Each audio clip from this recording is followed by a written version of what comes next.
Oh. Okay. Sir, yung sa SSS, sa pagpasok ng New Year, nag-impose na about 15% yata na increase sa contributions ng mga members. Pero according to COA's report, meron silang hindi nakokolekta na 89.1 billion in workers' contribution from delinquent employers. Should the SSS collect them first bago mag-impose ng increase? Yeah, yan yung ano yan yung para sa akin that is the debate or that is the sticking point. Dahil gusto mo magtaas ng contribution para makakolekte ka ng 51 billion pesos para magamit mo sa iba't ibang programa. Pero ang utang sa'yo ay 93 billion pesos. So in other words, kung makakolekta mo yung utang mo, hindi mo na kailangan magtaas ng contributions. So para sa akin, this is a management problem. Dahil in any organization, importante kolektahin mo yung utang mo. Kung kailangan ka magdemanda ka. Kung kailangan mong dalhin siya sa korte, dalhin mo siya sa korte para lang mabayaran ka. Dahil kung hindi ka mababayaran, hindi mo naman pwede ipasa ito sa pagtataas ng contribution. Kung problema mo ay management mo, hindi mo pwede ito ipasa sa pagtataas ng contribution. Yung pag hindi mo pagkokolekta ng utang, problema ng management yan eh. Baka mabagal yung management. Baka hindi kumikilo si management. Pero management problem yan. Now, pinapasa mo ngayon sa tao, itong management problem mo. Yun ang para sa akin ay that is the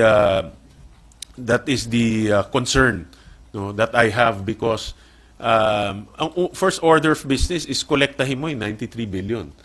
Dahil pag kinolekta mo yung 93 billion, hindi mo na kailangan magtaas ng premiums. So sir, do you support yung mga calls na i-suspend muna ito? Yung increase? Ako, I haven't really studied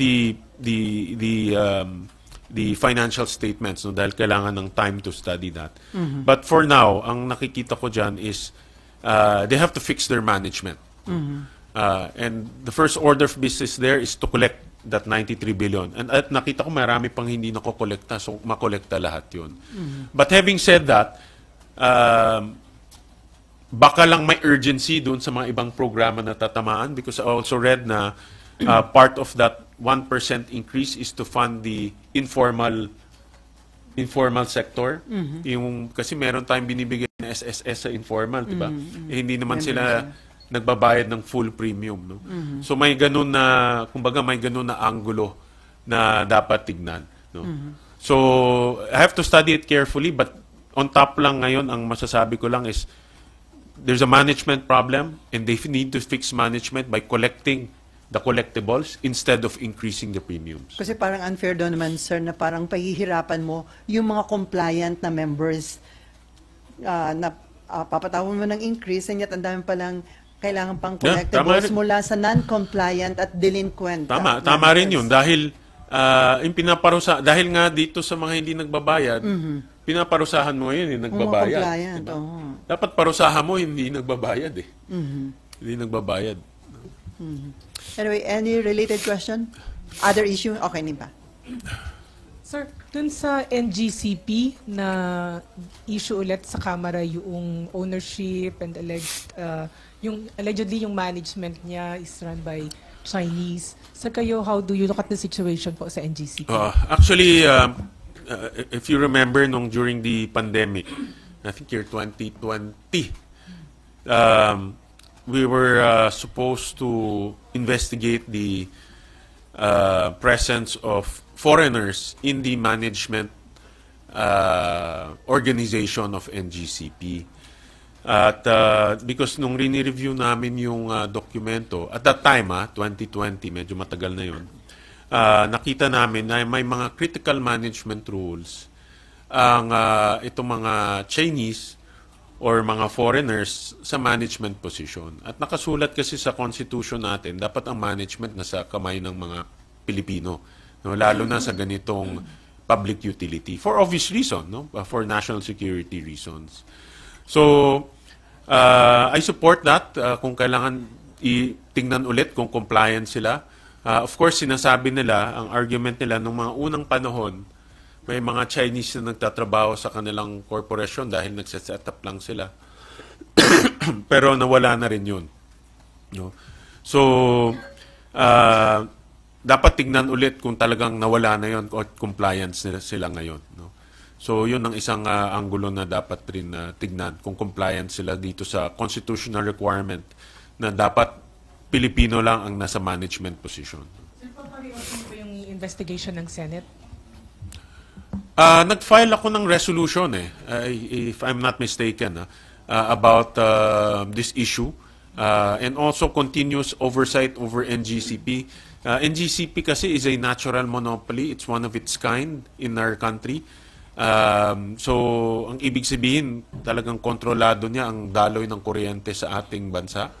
At importante na tuloy-tuloy ang oversight over NGCP and its performance. No? So, paano sir magpapatawag ulit ng kailangan patawag ulit ng Yeah, magre-request tayo sa Committee on Energy to look at this issue. So, isa na lang po dito. Kasi merong report, well, yung lumabas sa Kamara, may dalawang official daw ng NGCP na Chinese na nagre-report sa Chinese Communist Party. Alarming ba yun? Concerning ba yun? Hindi ko pa nakita yung report at we need to validate that kung totoo man.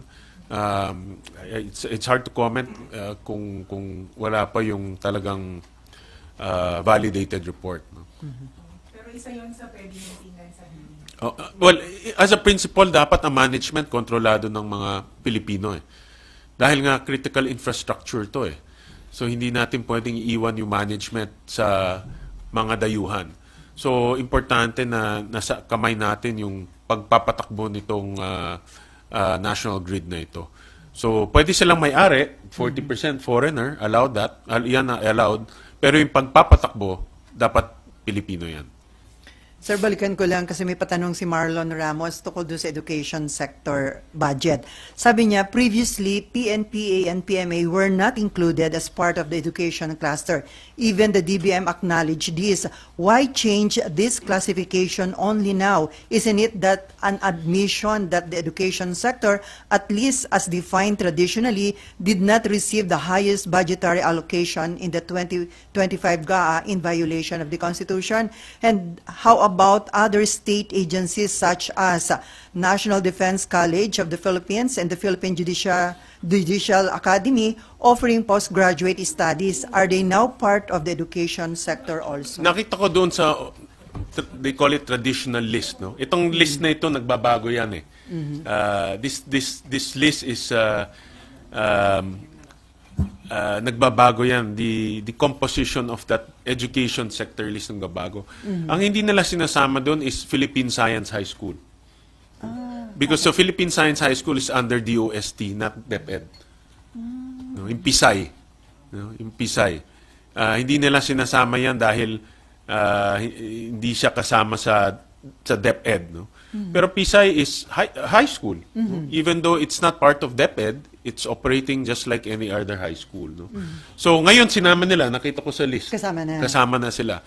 So my point of the matter there is, may mga, yung traditional list, hindi nila sinasama, I guess hindi nila sinasama because traditionally they only look at DepEd, CHED, and SUCs. But no, that list, ang importante ngayon, ano ba yung karapat-dapat nakasama sa education sector. Yun ang importante ngayon. In my opinion, education sector are tertiary education institution that confers bachelor's degree. High schools such as the Philippine Science High Schools, because they also operate just like any other high schools. No? So, yung mga ganun. Kasi marami tayong mga education institutions na maliliit na hindi natin alam. Na ngayon lang lumalabas ito. Pero sir, hindi ba nangyari lang, tiningnan yung traditional list para lang ma-justify nga daw na mas mataas ang budget ng education sector, or talagang parang ano yun natin, na nakaligtaan talaga before na, ang dami palang institution na dapat under education sector? Well, it can be, it's a possibility na revise nila yung listahan nila ngayon at ginawang mas comprehensive. No, it's a possibility. To justify, sir. I don't know kung ano yung ano ng DPM. Anyway, and sir, itong kailan ba to? Yung ating pambansang utang, napakalaki na, umabot na about 16.09 trillion as of November 2024. And then, ito namang inflation natin, 2.9% in December. Ano yung implication nito, sir? Ano yung epekto nito lalo na sa mga pangkaraniwang mamamayan? Ang in inflation, pag tinitignan natin, mukhang naging stable siya this year. One of the reasons yan ay at least yung pagbaba ng presyo ng bigas. Ang bigas, isa sa pinaka-importanting component yan ng consumer price index natin. Pag titignan natin, bumaba nga siya. Pero meron tayong tinatawag inflation of the poor, no? Or yung inflation of the below 30% of our society. Yan mataas pa rin yan, no? Pumapalo yan ng around 4 to 5%. Kaya yung tinatawag nating headline inflation, ito yung nakikita natin lahat, no? Pero yung nararamdaman naman ng mga mahirap natin, yung tinatawag natin below 30% of our society, mas mataas yung kanilang nararamdaman. No? So, ang para sa akin yan ang dapat tignan. At dapat tuloy-tuloy pa rin yung ating aksyon sa pagbaba ng presyo ng bigas, presyo ng kuryente, itong dalawang pinakamalaking component, at transportasyon. No, itong tatlong pinakamalaking component. When you say transportation naman, presyo ng petrolyo to. Of course, hindi natin makokontrol ang presyo ng petrolyo dahil imported yan. Ang presyo ng kuryente, makokontrol natin ng konti. Pero yung presyo ng bigas yan ang pwede nating mapababa pa. Kung makakahanap pa tayo ng mas murang sources o matutulungan natin mga farmers natin na pababaan yung presyo nila, mas maganda yan. No? Pero in fairness, bumababa naman. No? Hindi lang hindi lang yung ideal level na around 20 pesos, pero at least nasa around 40 to 45 pesos. So, sir, ano yung projection nyo? Kung sakaling makontrol natin yung presyo ng bigas at ng kuryente, kaya nung parang makover ko ano man yung itinataas sa fuel ngayon? Akin ang tatlong pinakamahalagang components para matulungan natin yung below 30% ng ating society, yung below 30, or yung tawag natin inflation of the poor. Kuryente, transportasyon, at bigas. Itong tatlong component importante na tuloy-tuloy ang ating pagpababa ng presyo doon. Lalong-lalo na bigas, no? Malaking component ang bigas sa kanilang bilihin. So, importante pa rin na ma-monitor yung presyo at kung meron mang mga umaabuso, dahil may mga nababasa rin ako na merong mga umaabuso sa presyo ng bigas, yung mga nagka-cartel o nag-grupo-grupo o hoarding, dapat maparusahan yun. May batas na tayo, sir, against doon, di ba? Yes, Yung oo. cartel. Yeah. So makakatulong ba kung yung proposal o yung panawagan ng Department of Agriculture na ibalik yung power ng NFA na magbenta ng bigas directly to the public? Ako nung una, tumututol ako dyan na dapat hayaan na natin yung private sector na magpasok at competition ang magkaroon ng competition, pababaan sila ng presyo. Pero iniisip ko rin dahil itong mga cartel parang mas magaling kaysa sa gobyerno eh. Kahit may batas na tayo. Parang kahit may batas, marunong sila umiwas eh. No? So tinitingnan ko yung anggulo na yan kung baka pwedeng pag-aralan na ibalik yung power ng NFA. No? To sell only, not to import again. To sell only. To sell only. No? Dahil ang mangyayari dyan, pwede silang magbenta ng mas mura. Yung mga nagka-cartel, mapapressure sila magbenta ng mas mura. No? Kasi ang original theory, laban-laban yung private sector, pababaan kayo ng presyo. Eh. Pero kung yung private sector hindi naman naglalaban-laban, nagkukuntsabahan, yun ang nagiging problema natin. Ano? So, at yan ang tingin kong parang tumatakbo ngayon. No? Kaya hindi ganun kababa yung presyo ng bigas. No? Sir, So, hindi ko sinasabi na I support that power to bring back that power to NFA, kasi sinasabi ko lang, pwedeng pag-aralan ulit. No? Sir, what can you say dun sa move naman ng Department of Agriculture na tanggalin yung labels and premium classification ng imported rice para daw ma-address yung price manipulation? Sabi ng iba, shallow move daw ito. Parang, ewan ko kung may impact yan. Pero initially, parang tingin ko walang impact yung wala nga. ganyan eh. No? Parang wala siyang impact. May tutulong, no? sir, Wala may tutulong sa pagpababa ng presyo ng bigas. No? May initial reaction. No? Okay. May patanong ka about AKAP? Okay.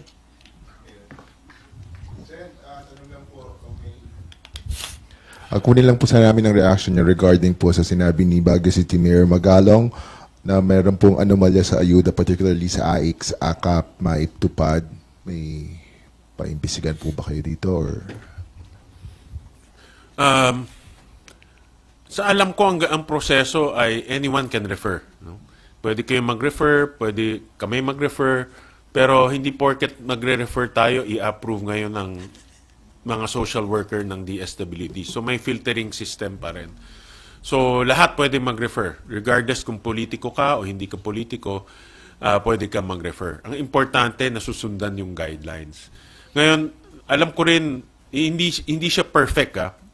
Mayroong mga cases sa probinsya na may mga politicians, whether barangay or local, na kumakaltas sa mga binibigay, o mayroong mga sindikato na nangyayari sa pagbibigay, yun dapat maimbestigahan yun. Iba na yun, no? Kasi kung may sindikatong pinag-uusapan at kinakaltasan yung taong bayan, kailangan habulin yung mga yun.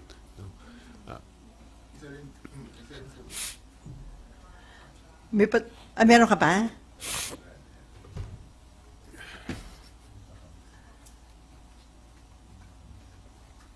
Okay, follow up kay Asher. Science siguro last na lang po. May sinabi din po sa si Mayor Magalong na based doon sa kanyang very reliable sources na totoo na meron every time sumasama sa sworn into speaker may 777 every congressman may 7 million AIX or AKAP, 7 million na MAIP and 7 million na tupad. It's about 21 million kung nakaapat ka na sword. Well, bawal yun, no? Hindi pwedeng Kongreso nag-allocate ng kahit anong programa sa kanilang mga members. Dahil executive na ngayon ang nag-implementa ng mga programa na yun eh. So hindi parang reward yan na pag sumama ka sa akin ay may reward ka. Hindi pwede yun. Bawal yun. Yung magiging pork barrel talaga ang magiging tawag doon. So I'm not sure kung ako wala akong personal experience sa ganyan, but ang punto ko kung nangyayari yan pork barrel talaga dahil dapat ang Kongreso, Senado wala nang kinalaman sa allocations. Before Amor, meron lang pa-follow up si Marlon Ramos about AKAP. Sabi niya, patanong about AKAP, kung meron daw po ba kayong ka-AKAP during the holidays? Sasabihin niya si Marlon. Secret. Nagkakasakit na nga ako eh. So wala kang ka-AKAP, sir, kaya nagkasakit. No comment.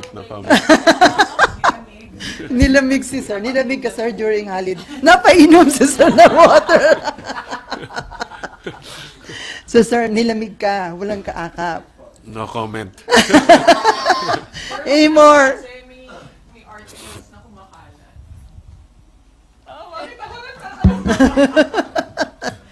Confirm daw ba yun, sir? Yung mga Hindi lumabas? naman, di ako nagko-comment sa personal sa Ayun. personal life ko. Pero masaya ka, sir.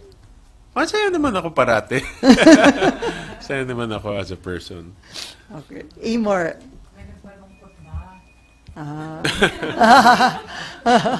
May nagpa... Napawisan tuloy ako sa So, tanong ni Nimpa, may nagpalungkot ba, sir? No comment. No comment yan. Okay, Amor. Amor, single ka. Nakalimutan ko na po tuloy-tuloy. Hindi po. Balikan ko lang po yung sa SSS, sir. Sabi niyo po kasi dapat mag-collect po muna ng mga utang yung SSS kesa i-implement yung contribution hike. Pero what can be done now na nireject nga po ng SSS yung calls to implement yung contribution hike? Oversight. Dapat papuntahin dito ang SSS at panugutin. At explain kung bakit may utang sa kanila yung, I would assume, mga establishmento yan. At hindi nila kinokolekta. At lumobo ito no? So, ano ang gagawin nila para makolekta yan? Ano ang ginawa na nila para makolekta yan? At anong remedy? No? Dahil, nama si Selly, yung mga hindi nagbabayad, pinapakawala mo lang. Ang pinapaparusahan ngayon, yung mga nagbabayad, yung mga masisipag mag-remit. No? So, hindi patas yung ganyan na pangyayari. Yung oversight po na yun, pwede na po silang ipatawag anytime or mag-launch po ng separate Senate probe on this? May reso? Pwedeng i-launch yan anytime ng Committee on Banks and Financial Institutions. At ako rin, I'll talk to the Committee on Banks para tignan itong angulo. Baka kailangan talaga magkaroon ng oversight na. Dahil nga, we have to look at it holistically. Hindi lang yung pagtaas ng premium and then para magbigay ng dagdag benepisyo. But tignan rin natin yung mga kakulangan nila at hindi na ginagawa ng management. Katulad ng pagkokolekta ng utang. Isa rin na dapat tingnan dyan yung investments. No?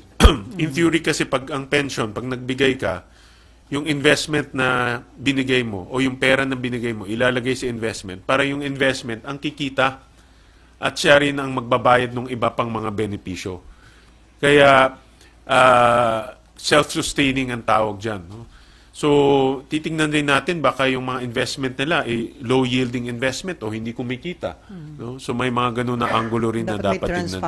Dapat may transparency rin. Alam ko may board sila, pero yung board kasi hindi alam ng taong bayan kung ano nangyayari.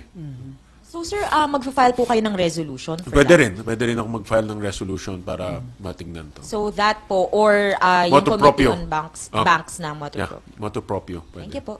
So sir, kung may mismanagement, may dapat bang liability yung mga taga-SSS? Kung nagkaroon ng mismanagement or kaya naging inefficient sila, kaya nagkaroon ng malaking collectibles na hindi po nila. Yeah, I don't want to jump the gun, Selly, but definitely yung 93 billion na utang, isang signales na yan na may management problem.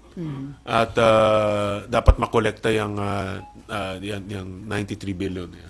Okay, Mean. You will push na magkaroon ng Senate inquiry on the SSS issue? Pwede, Is that safe? yes, yeah. Pwede. Yeah. Pwede, safe. Because this has, kasi lumalabas na ito ngayon, so I'll also file a resolution to that effect. Pagkakaroon ng hearing, the Committee on Banks will lead it. Yes. Tama. Committee on Banks and Financial Institutions. And you will file a reso by next week. Yes. Okay, any other question? Sa SSS, kung magkakaroon ng investigation, ano yung particular na gusto nyo makita? Ako ang magfo-focus ako doon sa management side. Tingnan natin ngayon kung ang management ay efficient, nagpo-perform, at tingnan rin natin kung yung investment nila ay maganda ang ibinabalik sa membro. Theoretically nga, dapat yung investment ang nagbabayad sa mga benepisyo. Hindi ka na dapat magtaas. No? Dapat theoretically, yung benepisyo, yung mga investment, yung kita mo sa investment, yun ang ginagamit mo pagbayad. Pero obviously kulang. Kaya nagtataas sila ng premiums. Pwede din ba yung tingnan kung bakit ang baba ng retirement benefits na binibigay ng SSS? Kasi sa ngayon, sir, kahit maximum ang bayad ng mga empleyado, like kami, less than 20,000 yung Kumpara monthly sa pension pag GSIS. nag-retire kami. Samantalang sa GSIS naman, same concept naman sila na insurance siya, na ini-invest din yung pera ng members. Pero 80% ng sweldo ng mga nagre-retire na government employees ang pension. Correct. O may iyan rin isang nakukuha kong reklamo sa mga SSS pensioners. Ang baba. Mababa yung kanilang pension na nakukuha. titignan rin natin yan. Titignan ko rin yan. Madalas ko nakukuha yan. May association sa Valenzuela ng mga SSS pensioner. Madalas nilang magbigay sila ng position paper sa akin. Sir, may pahabol na tanong pa si Marlon. Will you still pursue the investigation on the possible accountability of banks and other financial institutions in the money laundering activities? Yes, of Pogos? yeah. In Pogo. Sa Pogo, magandang tanong yan. Yes, we'll pursue that. In fact, we're working on a resolution, a separate resolution on that. Kasi nga, yan ang isang anggulo na hindi nabigyan ng spotlight. Yeah, doon sa But the money laundering is equally as big of a crime that Pogo has perpetuated. No, so dapat tignan rin natin yan in detail. No? Katulad ng sinabi ko nga, paano nakapasok 7 billion nang hindi na-detect ng money laundering, AMLAC? At bakit hindi na dinideclare ng bangko? Tayo nga, di ba, pag nag-deposit ka ng more than 500,000, I-report. magre-report ka na kaagad eh. Ito ang dineposit, 7 billion pesos, pero hindi nare-report, no? So definitely mayroong pagkukulang doon. So, sir, wala pang reason na naipafile? Wala pa, but we're working on that. We're already drafting something. Okay, on that, importante, happy si Senator Win. Important. Happy New Year! Happy New Year, sir, and thank you